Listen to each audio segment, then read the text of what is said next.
हम्म।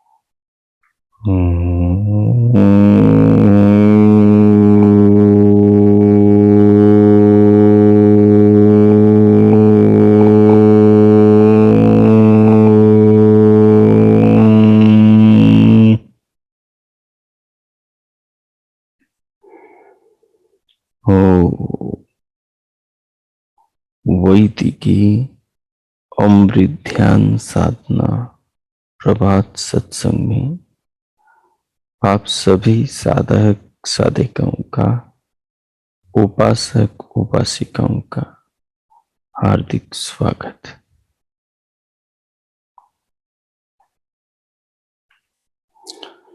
आइए पूर्व की भांति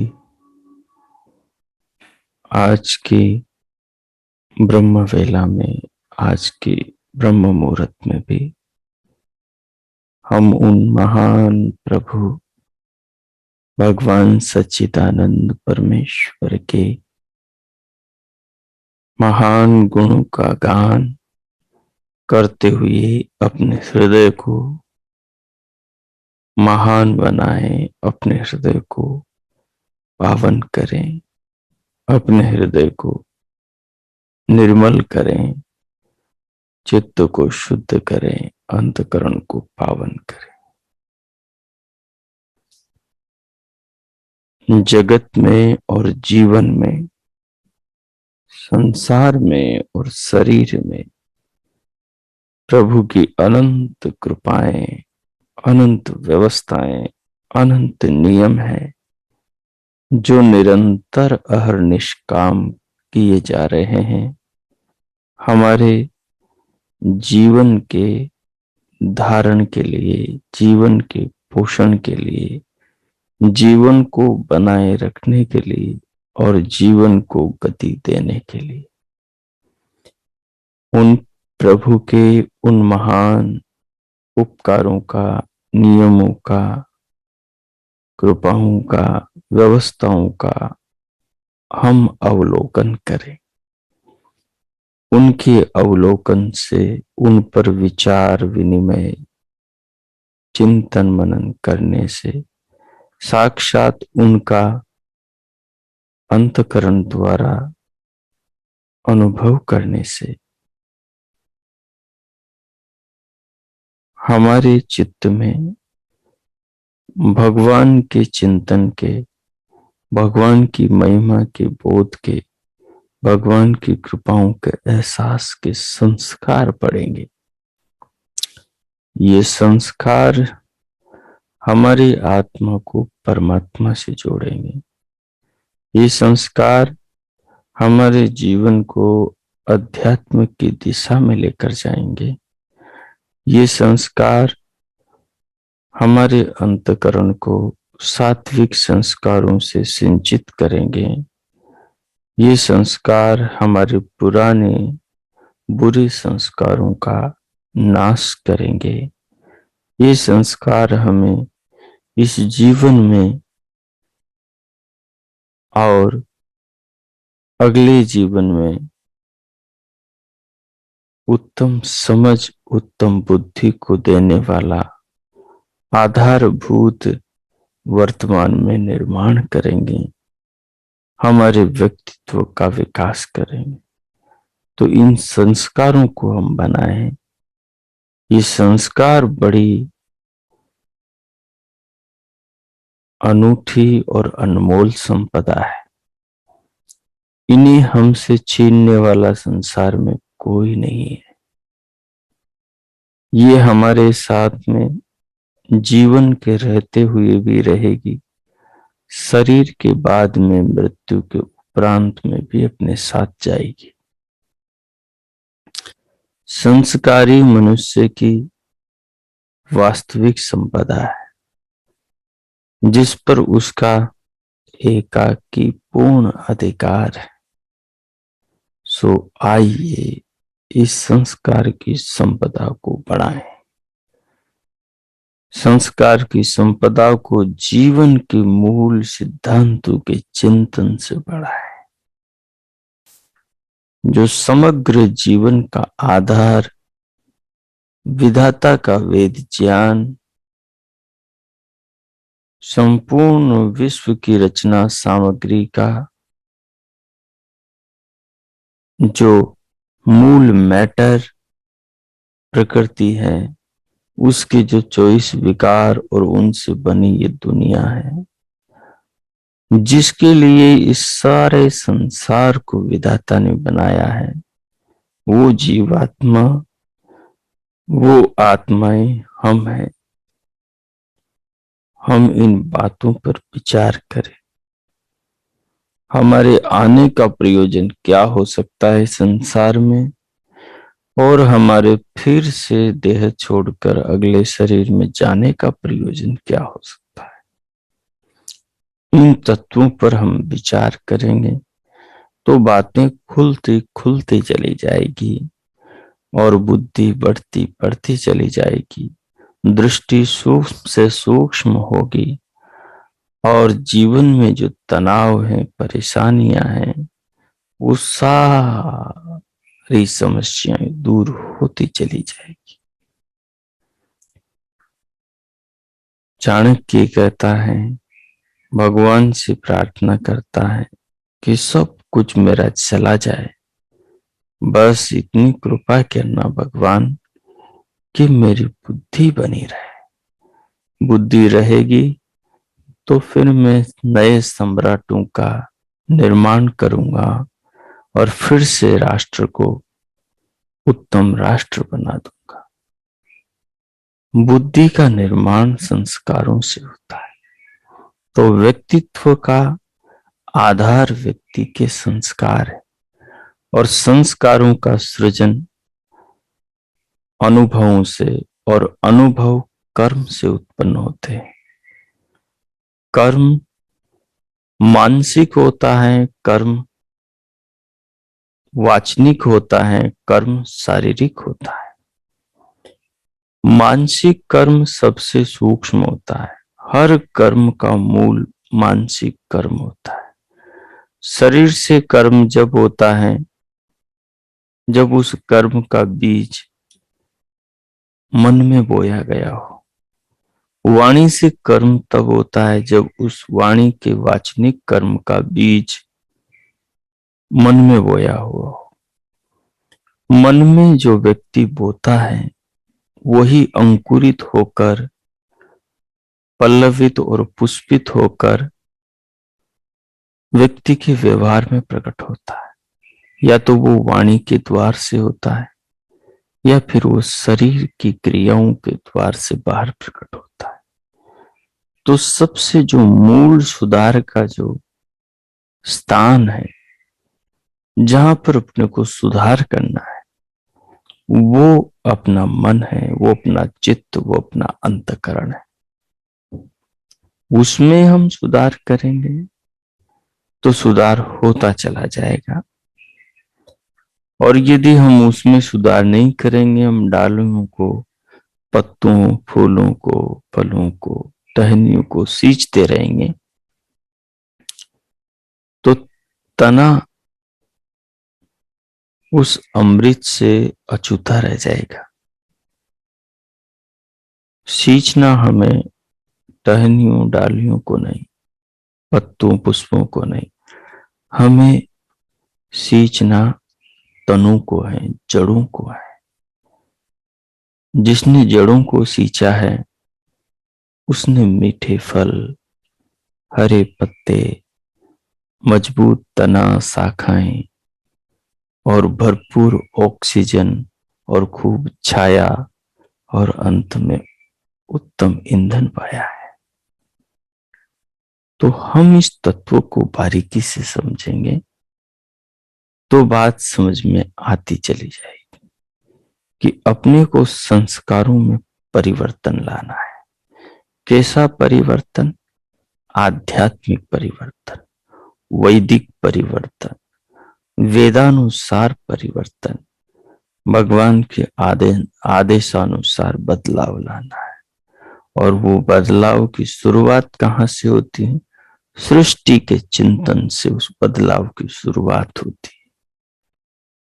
जगत का जो सृजन विधाता ने किया है, उस चिंतन से, उस सृजन के चिंतन से संस्कारों के निर्माण की शुरुआत करने से पीछे के बिगड़े संस्कार सुधरते चले जाते हैं। क्योंकि सारे सुधारों का जो मूल मंत्र है वो प्रभु का चिंतन है। क्योंकि सुधारों की सारी सामग्री, सारा ज्ञान, सारा निर्देश परमात्मा रूपी मूल से ही प्रकट होता है। उसी से ही ऋषियों के हृदय में वेदों के दीप जलते हैं और उन्हीं के आलोक में ऋषि लोग संसार को नाम रूप देते हैं, नाम रूप का प्रचार करते हैं और जगत को जीवन की पगडंडी पर चला देते हैं।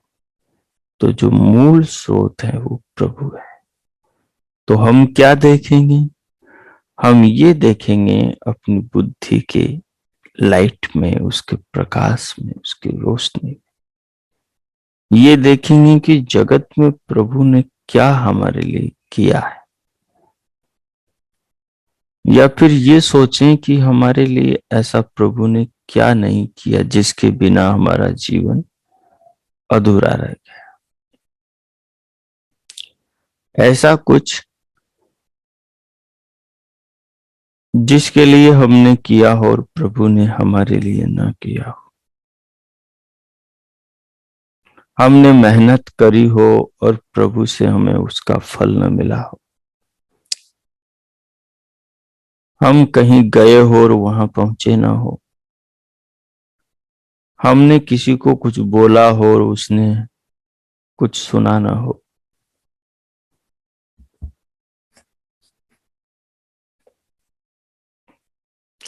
हमने ठीक समय पर ठीक ऋतु में बीज बोए हो, ठीक खाद पानी दिया हो और बीज अंकुरित न हुए हो, तब तो हम भगवान से शिकायत कर सकते हैं। लेकिन यदि हमने बीज बोए ही नहीं है, यदि हमने किसी को आवाज लगाई ही नहीं है, यदि हम कहीं पर गए ही नहीं है, तो फिर शिकायत का कोई मतलब नहीं बनता।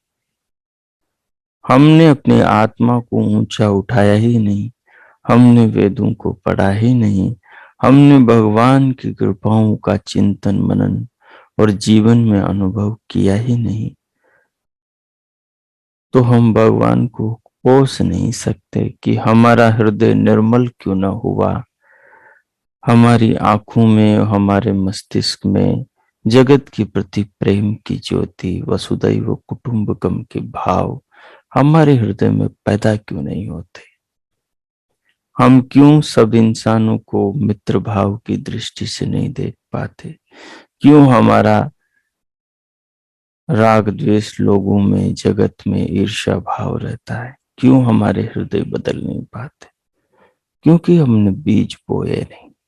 हमने जैसे बीज बोए हैं अपने अंतकरण में, आंखों के द्वारों से, कानों के द्वारों से, रसना के द्वार से, स्पर्श के द्वार से, घ्राण के द्वार से, लोकाचार करते हुए दुनिया में नाना अधर्म, अन्याय पूर्वक वेद विरुद्ध आचरण करते, व्यवहार करते हुए जो बीज संस्कारों के, जो बीज बाहर के विषय वासनाओं के, जो बीज बाहर के छल कपट आदि दुर्व्यवहारों के संस्कार रूप में अपने चित्त में बोए हैं, हमें उनका प्रतिफल तो प्रतिपल मिलता चला जा रहा है। उसको तो हम सीधा अनुभव कर ही रहे हैं। तो अब हम जीवन को परिवर्तन की दिशा पर ले जाएंगे।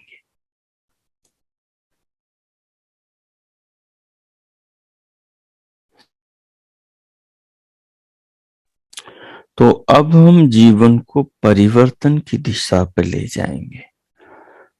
तो वो परिवर्तन की जो दिशा है उसमें सीधा आत्मा से परमात्मा का भजन करना होता है, परमात्मा की भक्ति करनी होती है और परमात्मा का चिंतन बना। तो परमात्मा की भक्ति, परमात्मा का जो चिंतन मनन है, परमात्मा की जो उपासना है, उसका जो माध्यम है वो यही है कि प्रभु की कृपाओं को जीवन में देखें। उससे आत्मा प्रभु से जुड़ता चला जाएगा और नए नए नूतन प्रभु के ज्ञान के जो चिंतन करेंगे उसे ज्ञान होगा और उस ज्ञान के संस्कार अपने चित्त पर पढ़ते जाएंगे। जैसे हम गूगल में कुछ भी देखते हैं तो हमने क्या क्या देखा वो हिस्ट्री के अंदर जमा होने लग जाता है कि ये देखा अपने ने। और फिर जब भी हम सर्च करते हैं तो वो पहले आ जाता है जो हमने पहले सर्च किया है, या फिर वो ही बता देता है गूगल कि तुम कैसे आदमी हो, क्योंकि तुम यही बार बार सर्च करते हो।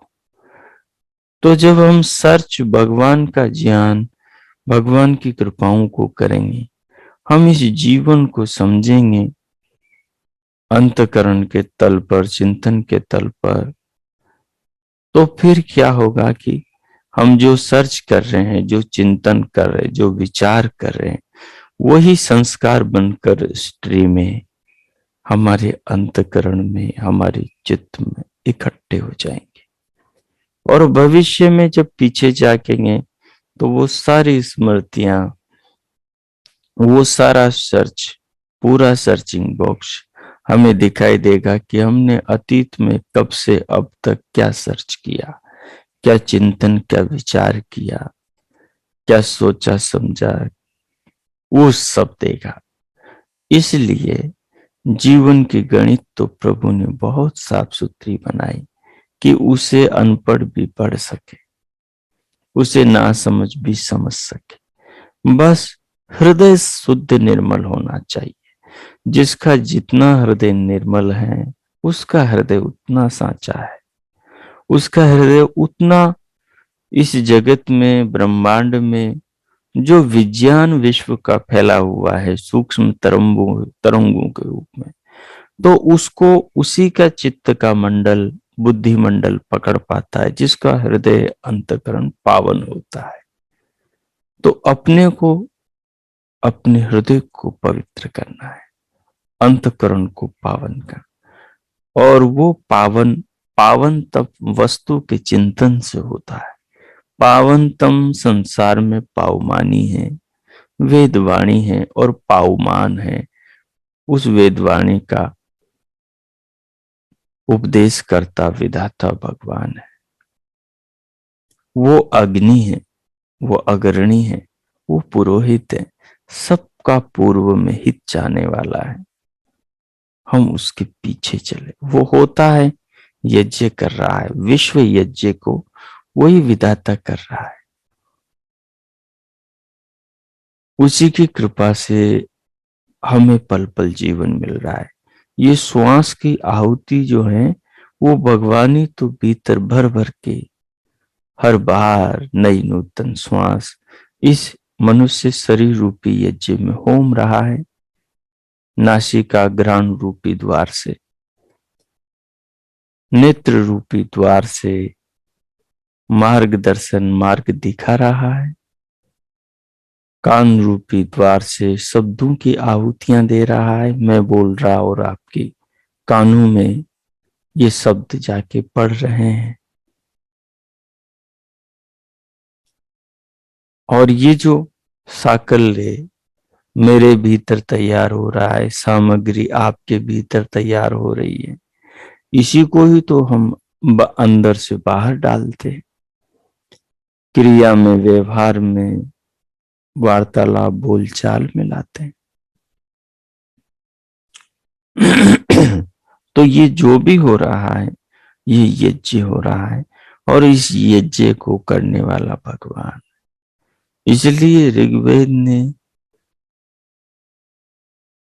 महर्षि अग्नि ने जो पहला ही प्रभु का गीत गाया, तो जिस ऋचा को गाया वो ऋचा क्या है, वो यही बताती है कि भगवान अग्रणी है। जो उनके पीछे चलेगा वो भी दमक उठेगा, चमक उठेगा, प्रकाशित हो उठेगा। वो भी दुनिया में यज्ञ करने लगेगा, वो भी पुरोहित हो जाएगा। सबका पहले ही भला करने, भला सोचने वाला होगा। वो इंसान महान होगा, उस इंसान का कर्म सर्वश्रेष्ठ होगा, जो भगवान का अनुसरण, जो भगवान का चिंतन मनन करेगा। प्रभु कहते हैं, ऋषि अग्नि कहते हैं, अग्निमीड़े पुरोहितम यज्ञ से देव मृत्विजम होतारम रत्न धातमम। दुनिया में जितने रत्न हैं, वो सारे रत्नों का धारण करने वाला विधाता परमात्मा है। देखो प्रभु कितने रत्नों को, पूरी पृथ्वी एक रत्न है, और इस पृथ्वी में कितने रत्न है, सोचो विचारोगे तो अंत नहीं पाओगे। तो ये रत्नों का भंडार, ये माँ पृथ्वी, ये वसुधा, ये भूमि, भारत भूमि है। पूरी भूमि ही रत्नों का भंडार है। जल तत्व, अग्नि तत्व, वायु तत्व, ये सब रत्न ही तो है। इन्हीं से ही तो संसार का, सारी वस्तुओं का सृजन होता है। अपना शरीर रतन ही तो है, मन रतन है, शरीर के भीतर के सारे तत्व रतन है। अनमोल वस्तु जो है वो रत्न है। तो ये सारे रत्नों का रचने वाला तो परमात्मा ही है। इसलिए उसको इन सब रत्नों का धारण करने वाला कहा। अपने शरीर को वही तो धारण कर रहे हैं। पृथ्वी, जल, अग्नि, वायु, आकाश को, सागर, नदियों को, पहाड़, पर्वत, वृक्ष, वनस्पतियों को, फल, सब्जी, साग, वे सब कुछ को वही तो धारण कर रहे हैं। तो वही रत्नों के धारण करता है। कौन है रत्नों के धारण करता? जो होता है। होता कौन है? जो विश्व रूपी यज्ञ के करता है। विश्व रूपी यज्ञ के कर्ता कौन है? जो भगवान पुरोहित है। पुरोहित कौन है? जो सबका पहले ही भला सोच के बैठे हैं, जो निरंतर सबका भला, चाहे भला जिसका हो रहा है वो भला करे न करे, लेकिन प्रभु सबका भला कर रहे हैं। इसलिए वो पुरोहित है। पहले ही सबका हित किए चले जा रहे हैं। जब आत्माओं को शरीर नहीं मिले थे, सूक्ष्म शरीर नहीं मिले थे, सारा विश्व ये सूक्ष्म कणों के रूप में फैला हुआ था। घोर घन घोर अंधकार था, न दिन था न रात्रि थी, कुछ भी नहीं, सब कुछ प्रलय में विलीन था। तब वो प्रभु के भीतर ही सब प्राणियों के प्रति, सब आत्माओं के प्रति हित था, सबके प्रति कल्याण की भावना थी। तो प्रभु इसीलिए पुरोहित हैं, और उन्होंने फिर जगत को रचा। जो उनके पद चिन्हों पर चलते हैं वे भी पुरोहित हो जाते हैं।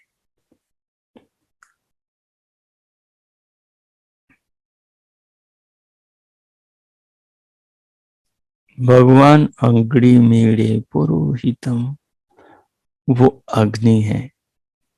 जैसे अग्नि सबको रास्ता दिखाती है, प्रकाश से अंधकार को दूर करती है, जो भी उसकी शरण में आता है उसको पावन सुगंधित कर देती है और उसकी गुणवत्ता को बढ़ा देती है। ये अग्नि के गुण हैं, ये भगवान के गुण हैं। जो उनकी चिंतन करता है, मनन करता है, भगवान पर विचार करता है, उसको भगवान चमका देते हैं, उसको ऊपर उठा देते हैं, उसको कल्याण के पथ पर लगा देते हैं। इसलिए इसलिए अपना भला चाहने वाला क्या करता है? अग्नि मीड़े पुरोहित, वो अग्नि मीड़े, अग्नि ईड़े, अग्नि की स्तुति करता है, अग्नि का चिंतन करता है, अग्नि का मनन करता है, अग्नि का आधान करता है, अग्नि को हृदय में धारण करता है और अग्नि का चिंतन करते करते स्वयं अग्नि हो जाता है। अग्नि यहां परमात्मा है। उस परमात्मा की स्तुति करने का मतलब है कि उसका जो गुण है, उसके जो स्वरूप, उसके जो कार्यकलाप, उसके जो सृष्टि में नियम व्यवस्था उपकार निरंतर हम जीव पर हो रहे हैं, उनका विचार करना, यही भगवान की स्तुति है।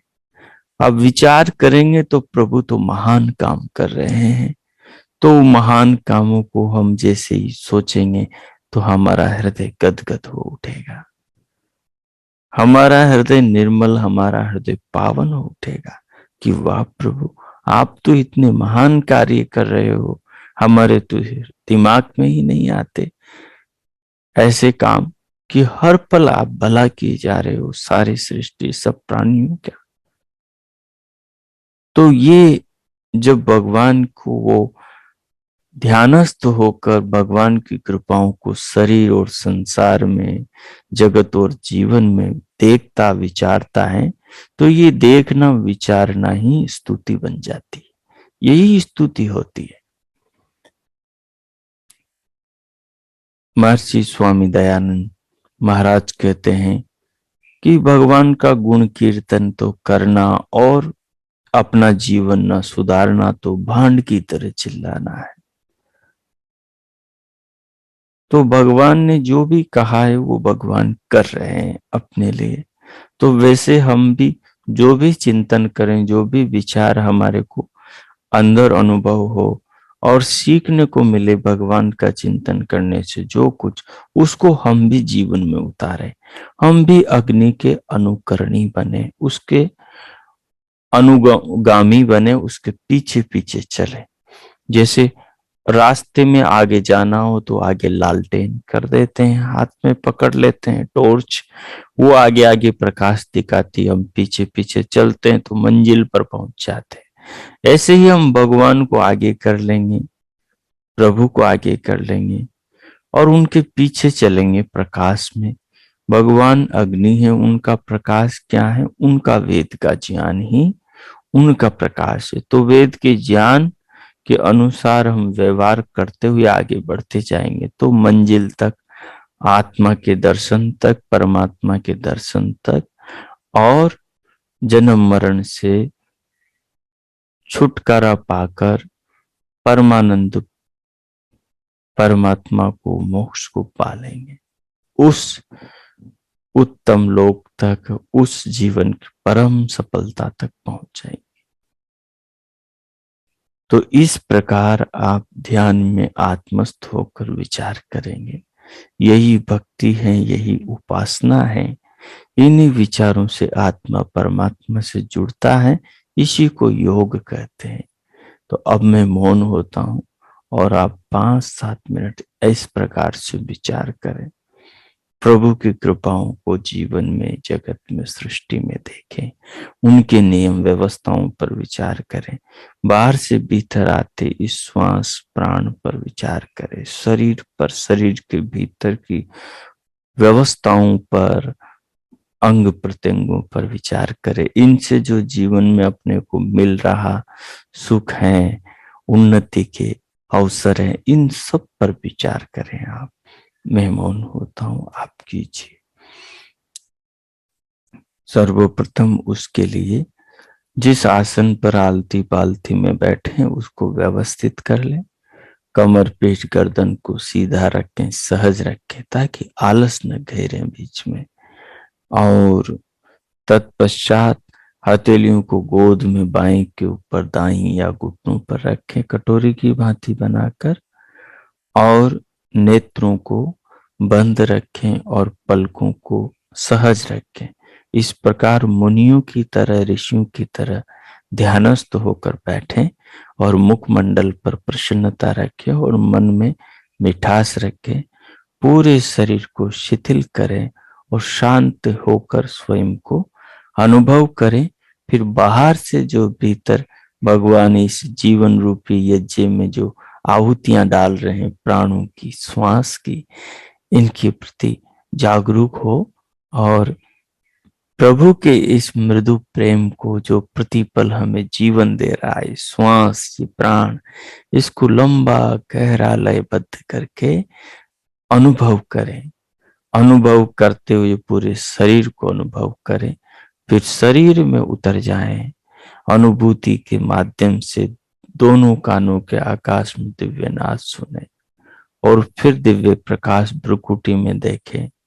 मन को बीच बीच में काक तालु पर लगाएं और फिर श्वास भरने के बाद प्रभु के नाम का मानस में मन में जाप करें। और जाप के अर्थ प्रभु सर्वरक्षक हैं, उनका चिंतन करें जो अभी तक हम करते आए हैं। सो अब मैं मौन होता हूं।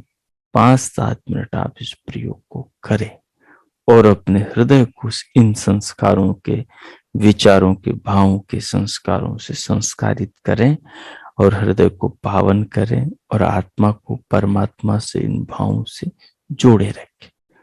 ओ कीजिए।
ओम।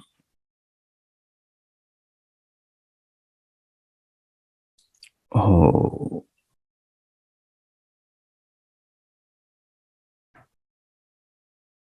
इस प्रकार उन महान प्रभु पार ब्रह्म परमेश्वर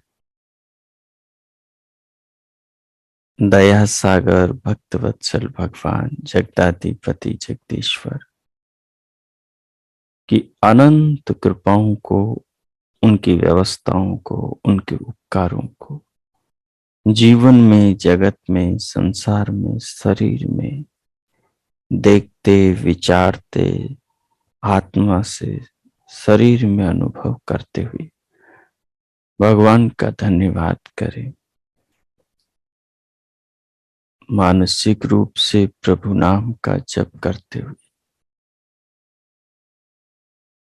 प्रभु नाम के अर्थ सर्वरक्षक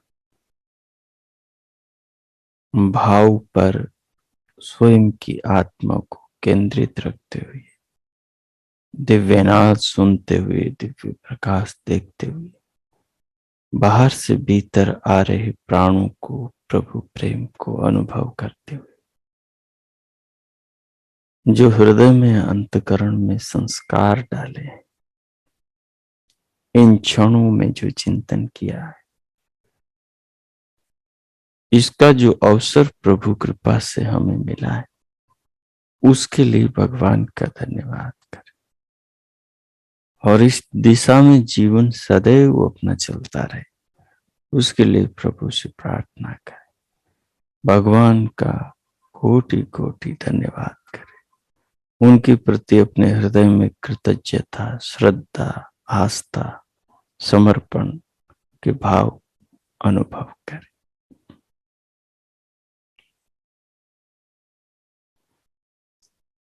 हम और हमारा शरीर और ये सारा संसार, पूरा विश्व भगवान से, प्रभु से, प्रभु हैं तो हम हैं।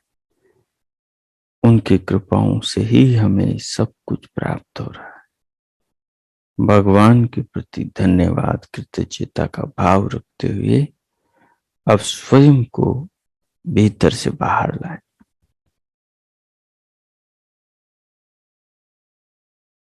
स्वयं को बाहर से भीतर अंतस जागरूकता को देह पर दोनों हथेलियों का आकर्षण करते हुए पूरे मुखमंडल का स्पर्श करते हुए उंगलियों के मध्य से पलकें खोलते हुए फिर भीतर से बाहर आ जाए। स्क्रीन पर देखें जो हमने ध्यान में विचार किया, जो ध्यान में चिंतन किया, वो चिंतन कहाँ से उठता है, क्योंकि ध्यान बिना ज्ञान के नहीं होता है। वो चिंतन शास्त्रों के, ऋषियों के अनुभवों से लिखे शास्त्रों के मनन करने से होता है। वो वेद को पढ़ने से, उसका स्वाध्याय करने से, भगवान की वाणी पर विचार करने से होता है। तो श्वेता स्वतर उपनिषद का हम स्वाध्याय उसी क्रम में करते चले आ रहे हैं। और कल तो हमने श्लोक को और उसके पदार्थों को देखा था, उसका गान किया था। आज हम उसके भावार्थ को पढ़ेंगे। तो श्लोक ये है कि ज्ञात्वा देवं सर्व पाशापहानि क्षीणै क्लेशैर्जन्म मृत्यु प्रहाणि तस्या विध्यानात् तृतीयं देह भेदे विश्वैश्वर्यं केवल आप्त काम।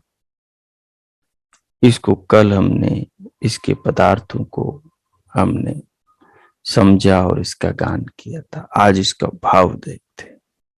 ज्ञात्वा देवं सर्व पाशापहानि, उस महान प्रभु को जान करके, उस ब्रह्म को जान करके मनुष्य समस्त क्लेशों से, जन्म मरण के बंधनों से, इन सब पासों से छूट जाता है। उस देव को जानकर, ब्रह्म को जानकर, प्रभु परमात्मा को जानकर, जगत के स्वामी परमपिता परमेश्वर को जानकर सब पासों से छूट जाता है। पासों के अर्थात अविद्यादि क्लेशों के। पास क्या है?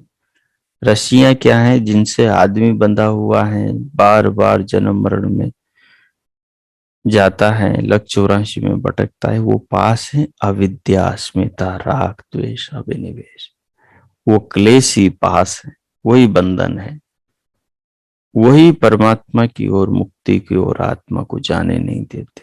वही बीच में अविद्या आवरण को फैलाकर जीव को संसार में खींच लेते।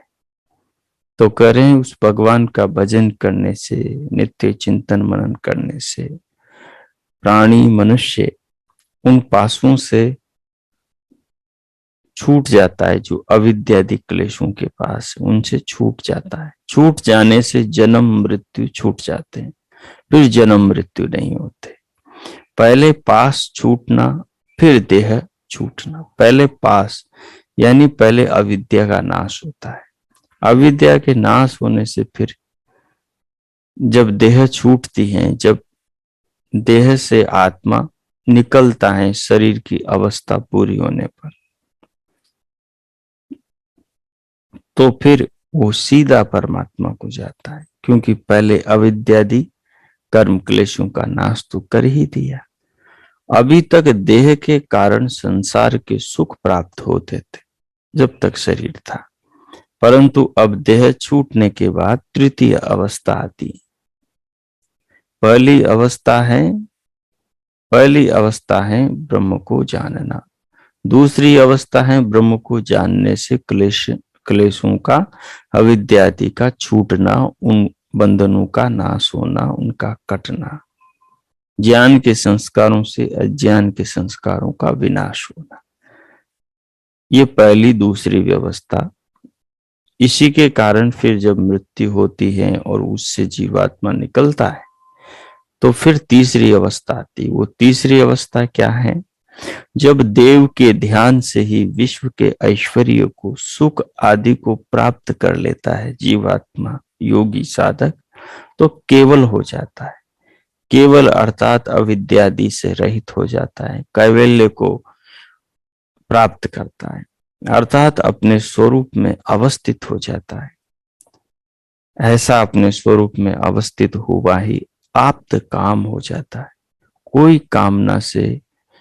कामना उसे प्राप्त नहीं, ऐसा नहीं होता।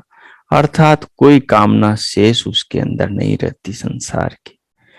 वो तृप्त हो जाता है। फिर उसकी आप्त कामना एक सत्य कामना रह जाती। और सत्य कामना क्या है?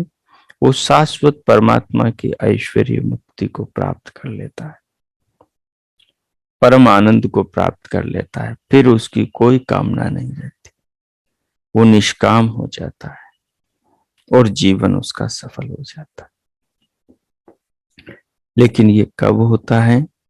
जब उस एक देव परमात्मा को जाना जाए और अपने अविद्यादि दोषों का नाश किया जाए, ज्ञान के अनुसार भगवान का ध्यान किया जाए और तीनों तत्वों का साक्षात्कार किया जाए।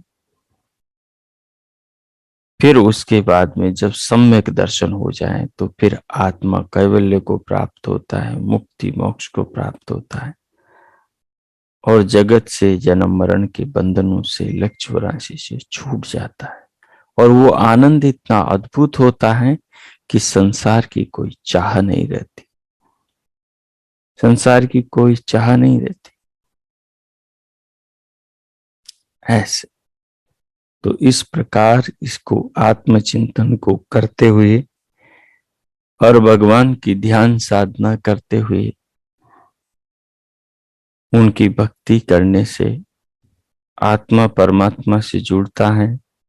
और ज्यों ज्यों भगवान से आत्मा जुड़ता जाता है त्यों त्यों अच्छे काम करने की प्रवृत्ति भक्त के भीतर बढ़ने लगती है, बुराइयों को छोड़ने की प्रवृत्ति भीतर जगने लगती है और धीरे धीरे जीवन में सुधार होता है, जीवन सफलता के शिखर की ओर चढ़ने लगता है। तो इस प्रकार अपने को स्वाध्याय, साधना, ध्यान, उपासना करते रहना चाहिए। तो आज के पाठ को इतना ही रखेंगे। अब आप मन ही मन 2 मिनट मौन होकर प्रभु का धन्यवाद करें, पुनः धन्यवाद करें और इस ज्ञान को आत्मसात करें, फिर शांति पाठ करें। हो कीजिए।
ओ,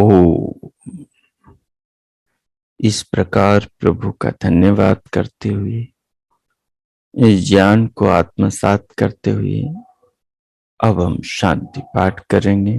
प्रभु के धन्यवाद, कृतज्ञता की भावना को हृदय में, आत्मा में रखते हुए ओम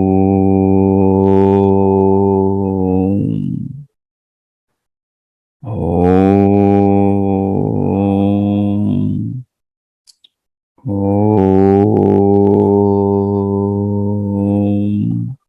शांति शांति शांति। ओम ओम।